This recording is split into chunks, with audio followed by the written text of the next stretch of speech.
Muy bien, entonces vamos ahora sí a ver el tema de Juan, ahora sí entrando al libro.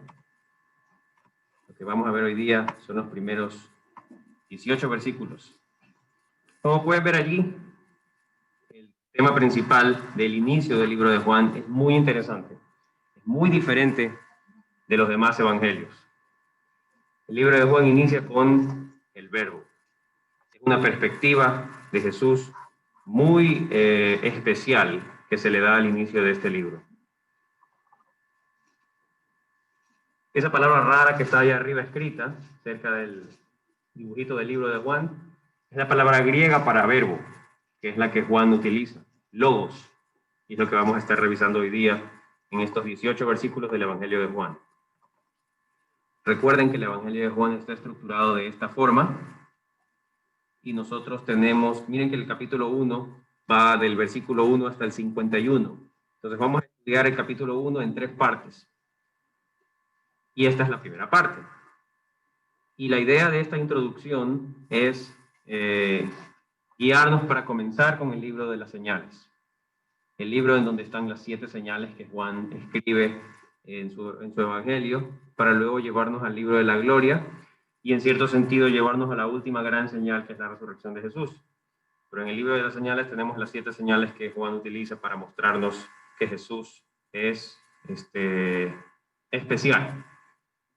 Las enseñanzas que se derivan de allí son muy, muy interesantes. Pero antes de entrar Juan en eso, él nos da esto de aquí. Tres divisiones que hice, pero la primera con respecto a enseñarnos de Jesús como el verbo, como el logos. Y eso es lo que veríamos el día de hoy. ¿Qué es lo que vamos a hacer en las clases que vayamos a estar viendo? Vamos a hacer esto en 4 partes. ¿Por qué lo vamos a ver en estas 4 partes? Son las 4 partes que generalmente uso yo para estudiar. Yo creo que la idea de lo que también hablamos la vez pasada, de tratar de ser discípulos de Jesús cada vez más, como Él dice que debemos ser y como Él desea que seamos, para eso hay que tener un tiempo de estudio, pero para llegar al estudio, que es el tercer punto, pero láser de aquí. Para llegar al estudio, tenemos que tener bien dividido o analizado el texto.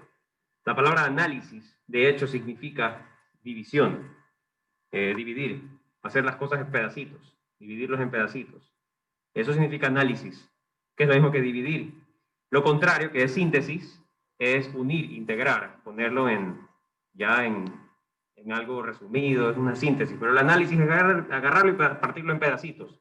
Y eso es la subdivisión, para poder identificar el texto en pedazos pequeños.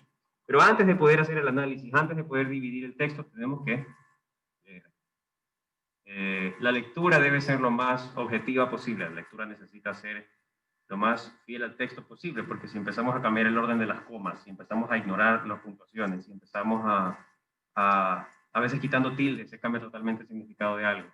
Si ignoramos una palabra que está allí, todo cambia. Entonces necesitamos leer lentamente el texto, tal vez varias veces, para realmente sacar lo que está allí, luego empezar a dividir y empezar a estudiar. Eso es más o menos lo que vamos a hacer hoy día. En el tiempo de la prédica del culto, lo que vamos a hacer es sacar las lecciones. Entonces, los 3 primeros puntos los vamos a ver ahora, y en la segunda hora vamos a ver el 4.º punto. Eso es lo que haríamos con estos 18 versículos. Entonces, vamos a ver primero la lectura. Primero vamos a leer el texto. Aquí yo ya les puse el texto, pero si desean, obviamente pueden verlo en sus Biblias. Yo voy a hacer aquí unas marcaciones, subrayar, rayar cosas. Entonces, ¿qué dice Juan 1, del 1 al 18? Dice aquí, en el principio era el verbo, y el verbo era con Dios, y el verbo era Dios. Este era en el principio con Dios. Todas las cosas por Él fueron hechas, y sin Él nada de lo que ha sido hecho fue hecho. En Él estaba la vida, y la vida era la luz de los hombres. La luz en las tinieblas resplandece, y las tinieblas no prevalecieron contra ella. Hubo un hombre enviado de Dios, el cual se llamaba Juan. Este vino por testimonio, para que diese testimonio de la luz, a fin de que todos creyesen por él. No era él la luz, sino para que diese testimonio de la luz. Aquella luz verdadera que alumbra a todo hombre venía a este mundo. En el mundo estaba, y el mundo por él fue hecho, pero el mundo no le conoció. A lo suyo vino, y los suyos no le recibieron, mas a todos los que le recibieron, a los que creen en su nombre, les dio potestad de ser hechos hijos de Dios, los cuales no son engendrados de sangre, ni de voluntad de carne, ni de voluntad de varón, sino de Dios. Y aquel verbo fue hecho carne y habitó entre nosotros, y vimos su gloria, gloria como del unigénito del Padre, lleno de gracia y de verdad.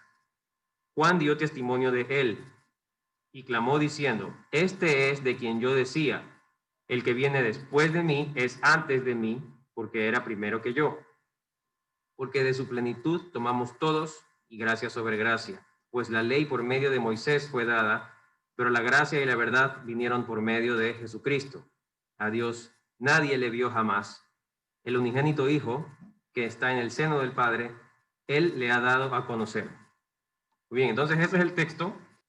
Cuando vemos el texto, una de las cosas que generalmente ayuda a estudiar es hacernos la pregunta, ¿dónde yo podría hacer pequeñas divisiones, pequeñas subdivisiones que me ayuden a entender mejor el texto? ¿Dónde yo encuentro ciertas palabras que me ayudan a dividir? Entonces, eso es lo que haríamos ahora. Ya hicimos la primera parte, que es la lectura. Ya leímos el texto. Es bueno a veces leerlo varias veces. Pero luego de que lo leemos, vamos a ver cómo hacemos para subdividir. ¿Cómo subdividimos un texto?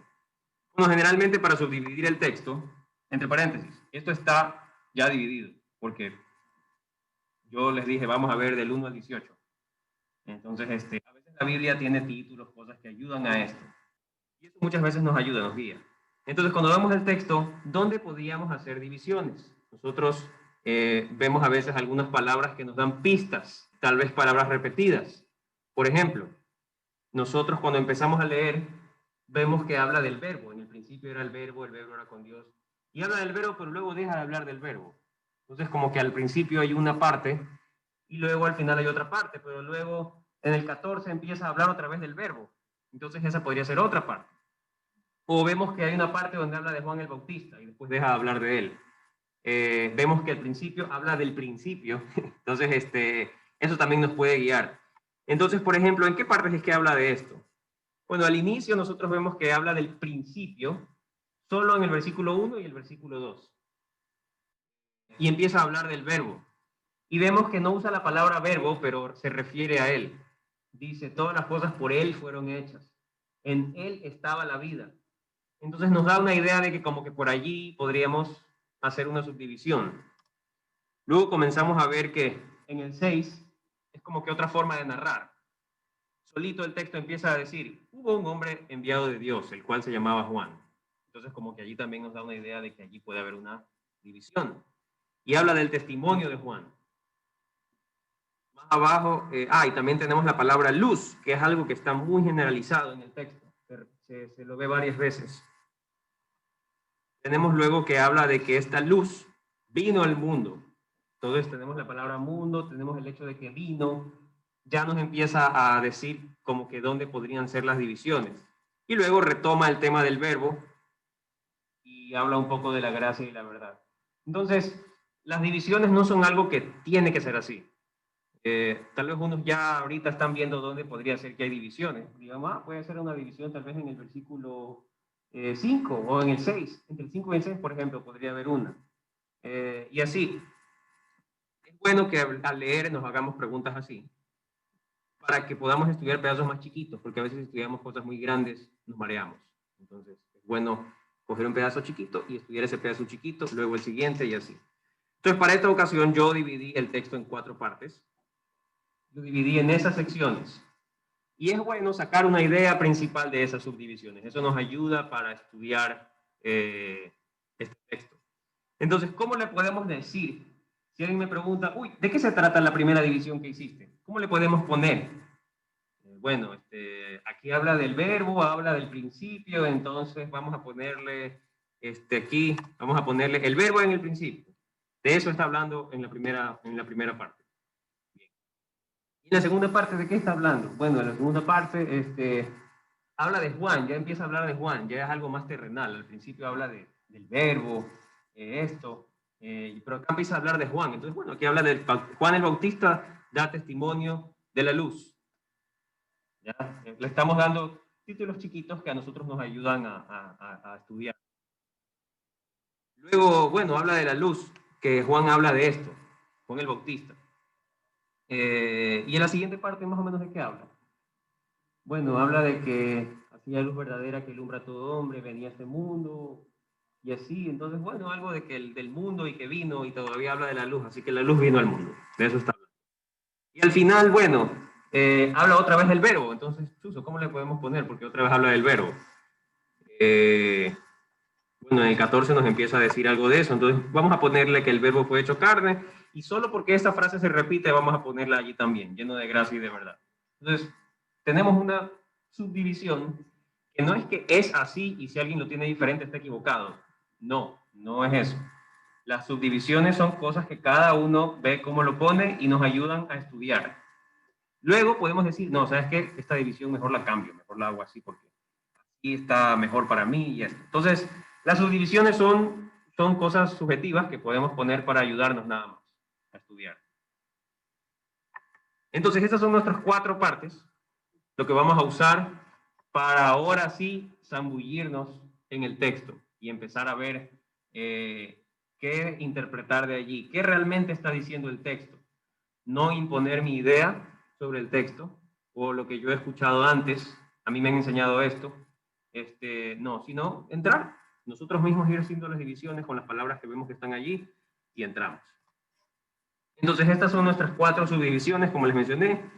El verbo en el principio, Juan da testimonio de la luz vino al mundo y el verbo fue hecho carne, lleno de gracia y de verdad, porque eso sale al inicio y al final. Bien, vamos a hacer el estudio. Entonces tenemos la primera parte. Tenemos que en el principio era el verbo era con Dios, el verbo era Dios. Era en el principio con Dios. Todas las cosas por Él fueron hechas y sin Él nada de lo que ha sido hecho fue hecho y en Él estaba la vida era la luz de los hombres y la luz en las tinieblas resplandece y las tinieblas no prevalecieron contra ella. Ese es nuestro texto. Solo vamos a estudiar este pedacito. De eso lo hace más fácil. Una parte chiquita. Entonces vamos a empezar por una de las palabras que caracteriza nuestra subdivisión. Principio. Muy interesante que Juan inicie así. ¿A alguien le suena en qué otra parte de la Biblia inicia de esa forma, más o menos? En Génesis. En Génesis 1 empieza casi igual. En el principio creó Dios los cielos y la tierra. Así empieza Génesis 1.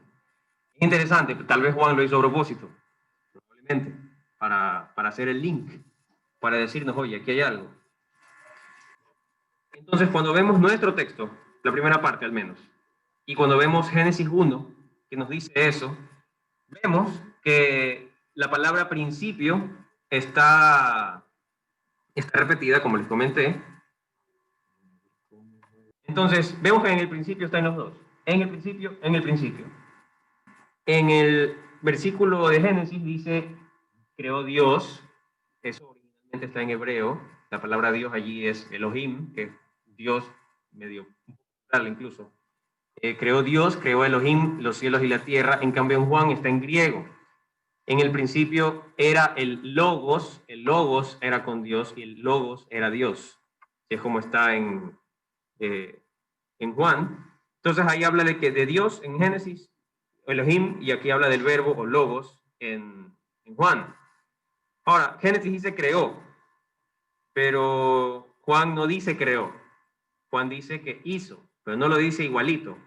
Lo dice en el versículo 3. Todas las cosas por él fueron hechas, y sin él nada de lo que ha sido hecho fue hecho. Está diciendo lo mismo de 2 formas diferentes para que si hay duda nos quede claro.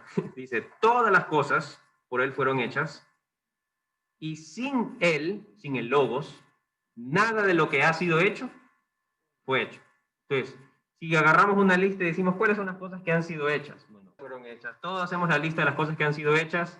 Nada de eso ha sido hecho, nada de eso que sí ha sido hecho, pudo haber sido hecho sin el logos. Entonces, gracias al logos, es que todo ha sido hecho. En el Génesis dice simplemente creó. Aquí dice que es por el Logos que todo ha sido hecho. Y en Génesis dice los cielos y la tierra, pero en Juan dice todo lo que ha sido hecho. O sea, el universo prácticamente. Solo que en Génesis dice cielos y la tierra y en Juan dice todo lo que ha sido hecho. Entonces, cuando dice Juan el principio, y nos ponemos a pensar, bueno, ¿cuál es el principio? El principio. Antes de que haya todo lo que hay, al principio. Al principio, principio, principio. No había nada, solo existía Dios. Y aquí en Juan nos dice que existía el verbo, el logos. Entonces no había nada, pero de repente, plin, comenzaron a existir todas las cosas que existen. Comenzó a existir los cielos, como dice allí, y la tierra. Y tenemos las galaxias, tenemos las estrellas, tenemos dentro de los sistemas solares los planetas, todas las cosas que han comenzado a existir, existen cuando primero no había nada y de repente, plin, comienzan a existir las cosas. Es por Dios, y como dice en Juan, Juan nos dice, es por el Logos, el verbo. El Logos dice que todas las cosas por él fueron hechas. En el principio, ahí estaba el Logos, cuando no existía cielos, no existía tiempo, no existía tierra, no existía nada, solo el Logos estaba ahí, solo Dios estaba ahí, dice.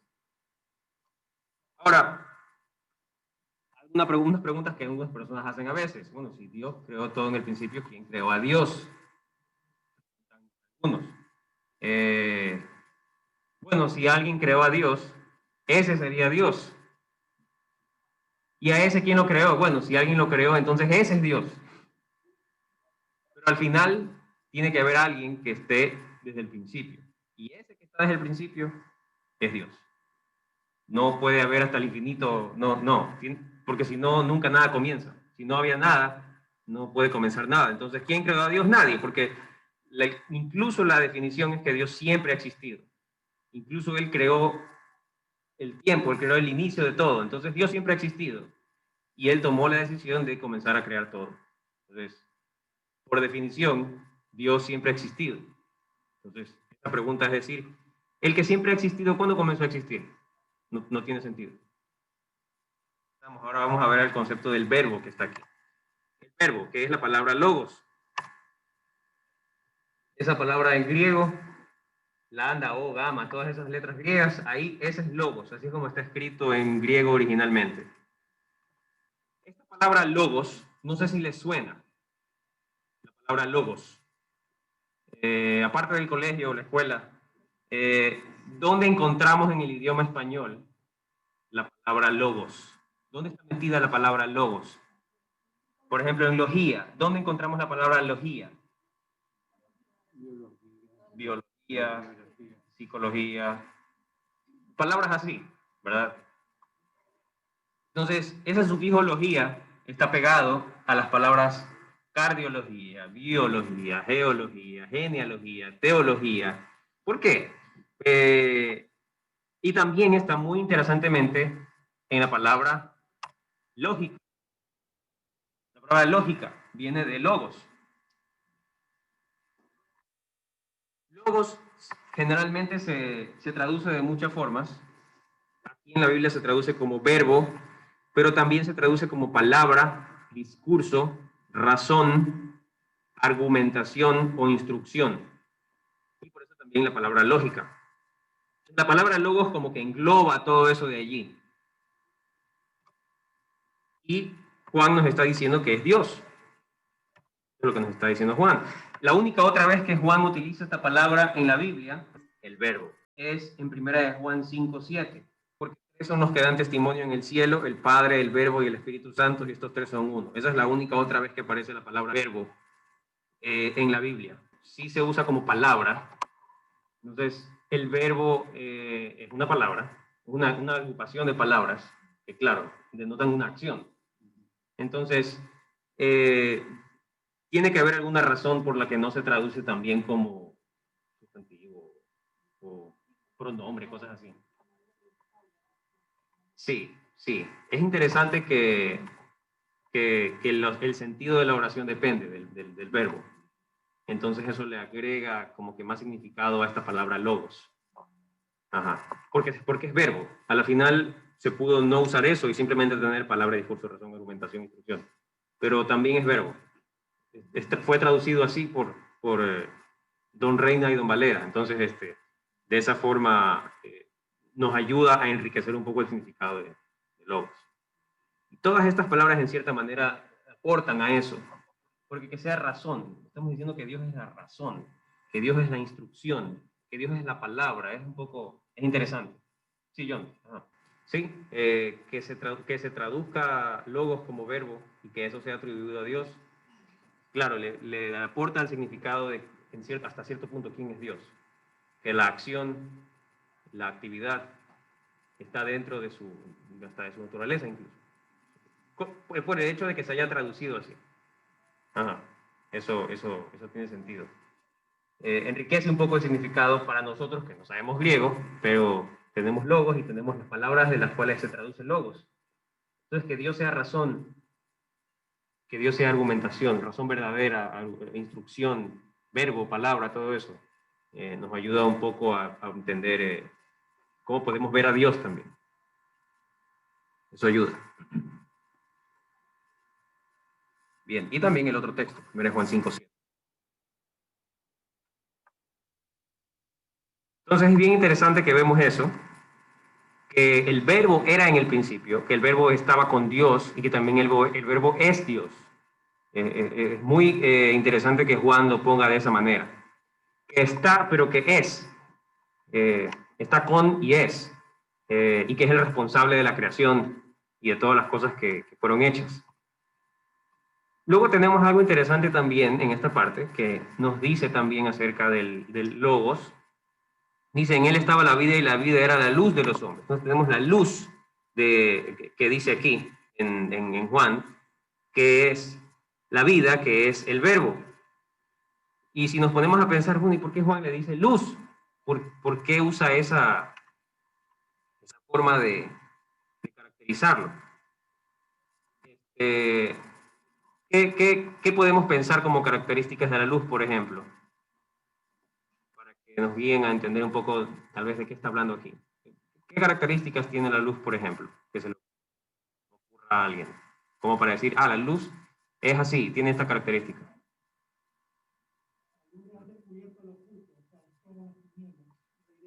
Exacto, la luz revela, por ejemplo, muestra la realidad, ilumina. Algo más que hace la luz. Y las plantas se inducen la vida. La vida, exacto. Bueno, nosotros hasta cierto punto también. Tenemos vitamina D gracias a eso. Sí. Algo más hace la luz. Si no hubiera luz aquí, no aquí necesariamente, pero en el planeta Tierra, si no hubiera luz, ya no podemos ver, pero ¿qué más pasaría? La luz también calienta, da calor, da energía. Se acabó el sol, quedamos congelados. Entonces la luz también da calor. Es energía que da calor. Sí, resplandece e ilumina, por lo tanto, lo que es verdadero. Y así también nos da vida, nos da energía. Luego hay un pasaje que vamos a ver que dice otra cosa más sobre la luz que es bien interesante. Entonces, ¿qué está diciendo Juan? Dice que en el verbo está la vida y también está la luz, porque dice que la vida es la luz de los hombres. Entonces, en el verbo está la vida.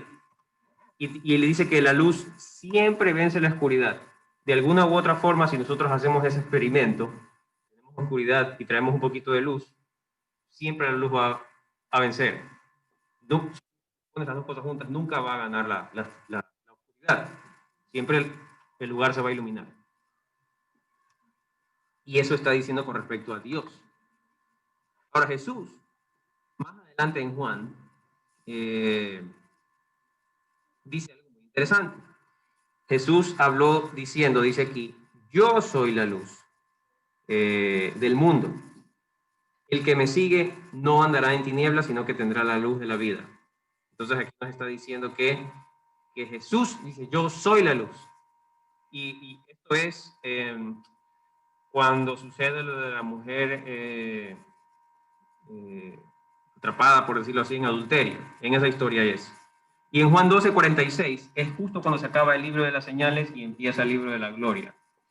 Y ahí dice Jesús, yo, la luz, he venido al mundo para que todo aquel que cree en mí no perezca en tinieblas. Jesús se está auto llamando, denominando luz. Yo soy la luz. No sé si alguien recuerda, más adelante en Juan también Jesús se dice vida, yo soy el camino, la verdad y la vida. Ese no lo puse aquí, pero Jesús dice que Él es eso. Yo soy la luz, yo soy la vida. Entonces tenemos todo eso para sacar de este primer pasaje. Vamos a pasar a la segunda subdivisión. Porque aunque el texto es un poco raro al inicio, bueno, lo que dice es lo que dice. Y nos da ya una idea de quién es Dios. Entonces tenemos que Juan da testimonio de la luz. Esa es la segunda parte. Vamos a ver primero así, aquí, sobre Juan. Aquí está hablando de Juan. Este no es el autor del Evangelio, porque el autor del Evangelio nunca dice, yo Juan fui para allá y hice esto. El autor del Evangelio se autodenomina el discípulo a quien Jesús amaba. Así se llama él a sí mismo. Y luego al final de Juan dice, el que escribe estas cosas, que soy yo, es el discípulo a quien Jesús amaba. Al final en Juan 20:21, él dice eso. Se dice, el que en diferentes momentos de la historia de este evangelio sale como el discípulo a quien Jesús amaba, ese es el que escribió todas estas cosas. Nosotros vimos la semana pasada que sabemos que esa persona es Juan, porque otras personas, como don Ireneo, que era discípulo de Policarpo, y Policarpo era discípulo de Juan. Don Ireneo dice que Juan estuvo en Éfeso y escribió su epístola, por fin la escribió, así dice, sobre la tradición apostólica verdadera, algo así dice. Entonces Ireneo es el que dice que este es el Evangelio de Juan, por eso sabemos eso. Porque dentro del Evangelio nunca dice eso. Entonces este Juan el Bautista, de quien no se dice mucho en este Evangelio, no se habla de su muerte, de eso se habla en los otros 3 Evangelios. Tampoco se habla del bautismo de Jesús en este evangelio, eso se habla en los otros 3 evangelios. Pero se lo menciona aquí, en esta parte, acerca de lo que él hace. Y aquí habla de la palabra testimonio. Es interesante que así dice el texto. Dice, o sea, Juan, vino por testimonio, para que diese testimonio de la luz, a fin de que todos creyesen por él. No era él la luz, sino para que diese testimonio de la luz. Entonces, cuando leemos la palabra testimonio, es sano buscar significados, y la palabra testimonio, la palabra viene del griego marturia o martiria, dependiendo de las letras, de donde viene la palabra mártir, pero el significado que da este diccionario, que se llama Strong, es evidencia dada. La traducción siempre es testimonio. Esto que sale acá es la forma en que se traduce. Siempre se traduce como testimonio. ¿Pero qué significa testimonio? Significa evidencia dada. Eso es testimonio, evidencia. Entonces, si lo reemplazamos con una palabra más usada por nosotros, enriquece un poco más el sentido para nosotros también. Dice, vino por evidencia, para que diese evidencia de la luz, a fin de que todos creyesen por él. No era de la luz, sino para que diese evidencia de la luz. Entonces es muy interesante porque cuando pensamos en evidencias, es más, cuando hablamos de algo evidente, es algo que, o sea, el que lo niega claramente está mal. Cuando hablamos de algo evidente, esto es evidente, o sea, mira, es evidente. ¿Cómo sabes que él robó eso? Bueno, porque aquí tengo la grabación de anoche que él se lo está robando, ahí está. Esta es la evidencia. Es la evidencia. O sea, no hay más discusión con el tema. Pero ¿cómo sé yo que realmente tú eres médico? Bueno, hay varias evidencias. Aquí tengo mi certificado, aquí tengo una lista de pacientes y testigos que te pueden dar fe, aquí están los números de mis profesores, aquí están los lugares donde he trabajado, aquí está todo esto. Son todas las evidencias para que quede claro que es así. Y se transforma en algo evidente. Entonces la idea de Juan era en parte hacerlo evidente. No tenemos mucho detalle sobre cómo lo hizo evidente. Nosotros sabemos por los 3 otros evangelios que una de las evidencias fue lo que después él va a hablar, en resumen, porque no lo dice en detalle, de cuando es bautizado y viene el Espíritu Santo en forma de paloma y sale la voz del cielo, y dice que este es mi hijo amado, entonces eso en cierto sentido también, pero al final el propósito de Juan era eso, dar evidencias, mostrar que es evidente que Jesús es esta luz que vino al mundo, este Cordero de Dios. Y ese es el propósito al final. Dice que es para dar evidencia de la luz, a fin de que todos creyesen por él.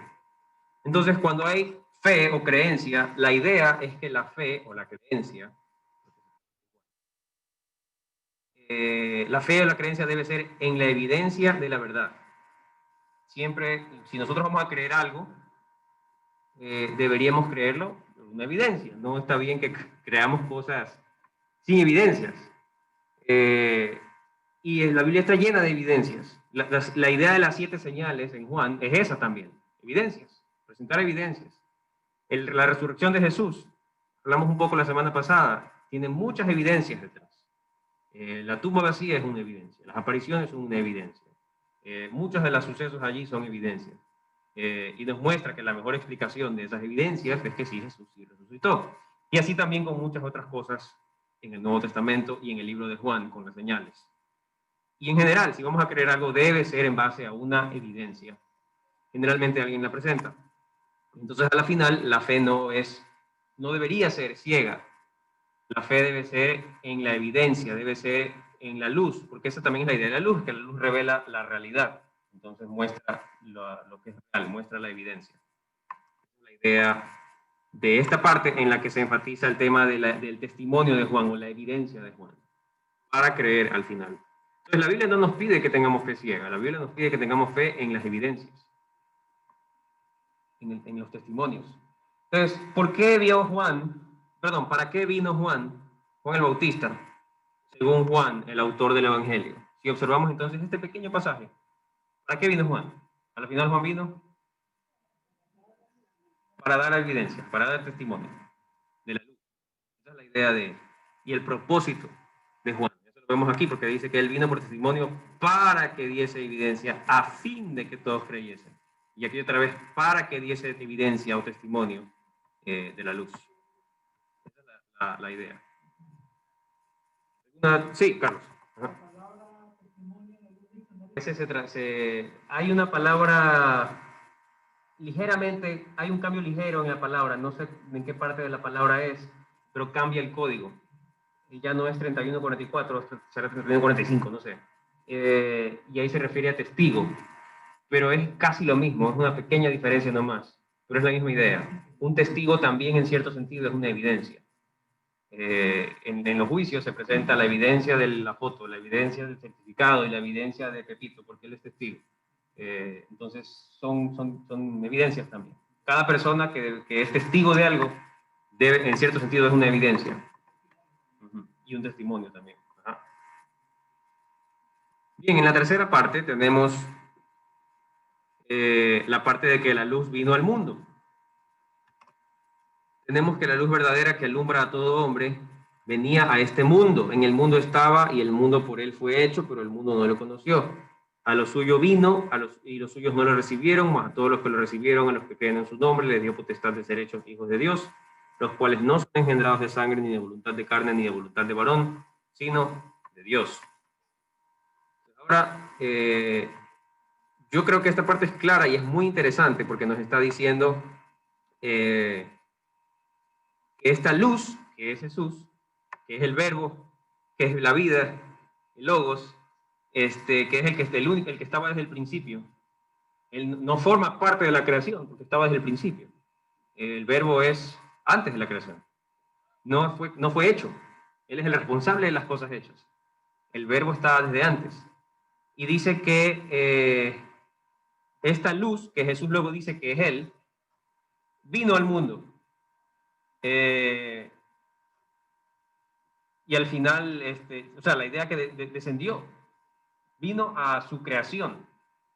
Y luego nos dice aquí que de los que lo recibieron y los que creen en su nombre, les dio potestad de ser hechos hijos de Dios. Los cuales no son engendrados de sangre, ni de voluntad de carne, ni de voluntad de varón, sino de Dios. Entonces, alguien que es engendrado, como dice aquí, hecho hijo de Dios, ¿De dónde nace o es engendrado? Porque aquí dice de dónde no es. Tenemos que dice que, esta es mi interpretación resumida, no por linaje. Podemos decir que de sangre es como que por linaje. Podríamos decir algo así. Que voluntad de carne, eh, por alguna actividad física material, como por ejemplo la circuncisión, mencionado después en el libro de Juan. Ya, se hizo esto, así que ahora es hijo de Dios. Ya hizo esta obra o fue circuncidado, ahora ya es hijo de Dios. No es porque alguien material, algo material haya hecho algo o la persona haya hecho algo material. No tiene nada que ver con el mundo material. Es algo espiritual. Es algo antes de que el mundo inicie. Y también no por el deseo de alguien más. Yo, por voluntad de varón, una persona. Una persona es carne y es espíritu, por decirlo así. Es materia, pero también es mente, que no es cerebro. Cerebro puede existir, es igualito, pesa igual, vivo o muerto. Pero hay una mente que es diferente, que podemos decir que es el alma o el espíritu o algo, lo que sea, pero hay una mente que es la que nos diferencia de las piedras o de los cadáveres. O sea, las mentes son diferentes. Alguien una vez dijo que una mente, la relación entre mente y cerebro es como la relación entre un pianista y un piano. A veces el piano puede tener algún problema, cosas así, pero y el piano tiene su desempeño en función del pianista, pero también de cómo está el piano. Entonces hay mentes, no son solo cerebros. Entonces, las personas, como que dice varón, no son solo carne, no son solo materia, son también mente. Pero aún así dice que un hijo de Dios no viene porque alguien desee que eso pase, una persona. No es que yo puedo hacer que alguien más sea hecho hijo de Dios. Al final, el que decide eso es Dios. ¿De dónde viene? De Dios mismo, al final. Dios es el que hace que alguien sea hijo de Dios y el que define cómo es el mecanismo, por decirlo así, para que alguien sea hecho hijo de Dios. Dios es quien a la final tiene la última palabra con eso y el que decide eso de ellos. Entonces vemos que sí, el verbo, la luz, vino al mundo y, y tiene este poder para hacer que una persona sea hecha hija de este verbo, de Dios, hasta cierto punto, de este ser que existía desde antes del inicio del universo, ser hecho hijo de Dios. Y al final, en la última parte, tenemos esto, tenemos la cuarta parte de Juan 1. Entonces, Juan 1, 18, donde tenemos lo que hablamos antes, que dice que el verbo fue hecho carne. Ya es más explícito, porque decía antes que la luz vino al mundo. Ya, pero aquí nos explica más en detalle que el verbo del que al inicio se habló fue hecho carne. Este verbo que existía antes de que todo sea hecho, que es el responsable de que todo sea hecho. Este verbo fue hecho carne, fue materializado, encarnado, y dice, habitó entre nosotros. No solamente es que fue hecho carne y ya, se quedó en algún lugar, habitó entre nosotros, vino al mundo, como decía antes de la luz, y vimos su gloria, gloria como del unigénito del Padre.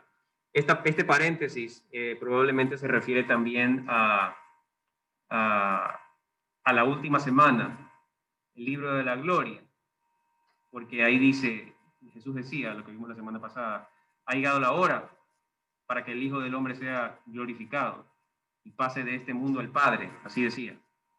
Entonces puede ser un tráiler de lo que va a venir después, algo así, lleno de gracia y de verdad. Y luego también tenemos en el 17, pues la ley de Moisés, pues la ley por medio de Moisés fue dada, pero la gracia y la verdad vinieron por medio de Jesucristo. Entonces tenemos esto también por otro lado. La gracia y la verdad vinieron por medio de Jesucristo, pero la ley por medio de Moisés fue dada. Entonces vemos que este es Jesús, el verbo hecho carne, es a la final Jesús. Y cuando vemos los otros textos, vemos también que dice que Juan dio testimonio o dio evidencias de él. Y ahí él dijo, este es de quien yo decía, el que viene después de mí es antes de mí, porque era primero que yo. Entonces, evidentemente también está hablando de Jesús. ¿Y por qué dice que era primero que yo? Bueno, porque existe desde el principio. Entonces, él viene después de Juan, porque primero llegó Juan, preparó el camino, daba evidencias de él. Las evidencias pueden ser situaciones como cuando dice de lo de la que viene el Espíritu en forma de paloma, la voz del cielo que dice este mismo amado, pero también puede haber evidencias en formas de razonamientos que daba Juan el Bautista, y también incluso hasta podría ser basados en el Antiguo Testamento, profecías. Cuando él dice, este es el Cordero de Dios, que va a hablar después del 18, más adelante, va a hablar ya del Cordero de Dios. Usa ese símbolo del Cordero de todo el Antiguo Testamento para luego mencionarlo en el Nuevo acerca de la misión de Jesús. Entonces era antes que Juan, pero viene después. Pero en realidad es primero. También vemos sobre su plenitud del hecho de que es completo. Y luego vemos que a Dios nadie le vio jamás, pero dice, el unigénito Hijo, o sea, Jesús, el Verbo, que está en el seno del Padre, Él le ha dado a conocer. Esta parte de aquí nos habla de bastante cercanía con el Padre, y teniendo esa cercanía, Él nos lo da a conocer. Entonces es al final lo máximo para realmente poder conocer a Dios. Uno a veces lo ve como algo muy distante o muy lejano, pero ¿cómo realmente uno puede conocer a Dios, que siempre ha existido, que creó todo, que sabe todo? ¿Cómo podemos realmente conocer a Dios?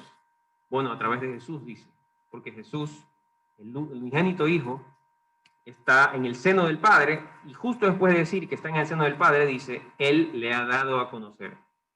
Entonces, más motivación para poder ponernos a estudiar incluso el libro de Juan. Porque vamos a ver en Juan muchos de estos eventos, muchas historias que nos muestran acerca del Padre a través de Jesús. Entonces, esos son básicamente los 4 puntos que estudiamos hoy. La siguiente hora vamos a ver las lecciones que podemos derivar de este texto. Algo les iba a decir y se me fue, lo anoté aquí. Y muy interesante introducción de Juan. O sea, este es el inicio del Evangelio de Juan, obviamente. Pero Juan obviamente el Evangelio, se dice que es el Evangelio de Juan, pero técnicamente es el Evangelio de Jesucristo según Juan. Entonces es el Evangelio de Jesucristo según el apóstol Juan. Juan y Mateo son los únicos que fueron testigos directos. Bueno, sobre Marco no se sabe, pero Juan y Mateo son testigos directos. Entonces nos dan una versión muy interesante. Y Juan vivió muchos años, fue el único apóstol que no sufrió martirio, o sea, que no murió como mártir. Todos los otros apóstoles sí, hasta Pablo. Y él nos presenta algo muy interesante, ya que es el Evangelio de Jesús. Él habla de él, pero inicia diciéndonos, en el principio era el Verbo. Y así inicia hablándonos acerca de él. Muy, muy, muy interesante esta perspectiva que nos da, diferente de los otros evangelios, este énfasis que nos pone sobre esta naturaleza eterna del Verbo de Jesús. Muy interesante que inicie así para luego hablarnos de este Jesús que vino al mundo, que se hizo carne, habitó e hizo las señales que hizo entre nosotros y después murió y resucitó. Y lo que enseñó, obviamente. Entonces, no sé si hay dudas o preguntas sobre todo lo que vimos hoy. Antes de luego pasar a la segunda hora a la parte de las lecciones, vamos a ver 3 lecciones en la siguiente parte. Bien, 11 en punto. Bien, entonces creo que podemos terminar aquí y luego vemos la siguiente parte en la siguiente.